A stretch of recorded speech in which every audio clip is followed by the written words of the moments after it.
ഞാനൊരു കാര്യം പറയട്ടെ.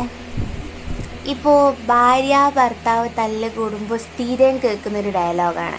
ഇപ്പോൾ പെങ്ങളെ കൊണ്ടേയിരിക്കും, വല്ല അമ്മേനെ കൊണ്ടേയിരിക്കും, കൂടുതൽ അമ്മയും പെങ്ങളും കൊണ്ടാണല്ലോ പ്രശ്നം ഉണ്ടാകുക. അപ്പോൾ ഓൻ ചോദിക്കുന്ന ചോദ്യം തരാം, നിനക്ക് എന്താ വേണ്ടത്? ഞാൻ അവരെയൊക്കെ വിട്ട് ഫുൾ ടൈം നീന്ന് പറഞ്ഞ് നിൽക്കണോ ഞാൻ? നിനക്കതല്ലേ വേണ്ടത്?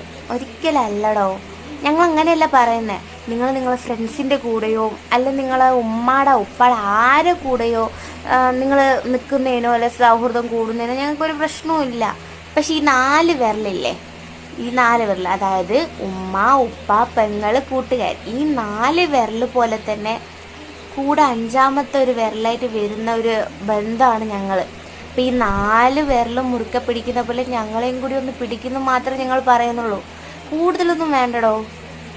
ഞാൻ നിൻ്റെ കൂടെ ഉണ്ട്. ഞാൻ നിനക്ക് ഫുൾ സപ്പോർട്ടായിട്ടുണ്ട്. മറ്റുള്ളവരെ കാണുന്ന പോലെ തന്നെയാണ് ഞാനും നിന്നെ കാണുന്നതെന്നുള്ളൊരു ഒരു തോന്നൽ മതി. കൂടുതലൊന്നും ഞങ്ങൾ ചോദിക്കുന്നില്ലല്ലോ. അപ്പം അത് നിങ്ങൾ തെറ്റിദ്ധരിക്കുകയാണ് സംഭവം. അത്രേ ഉള്ളൂ.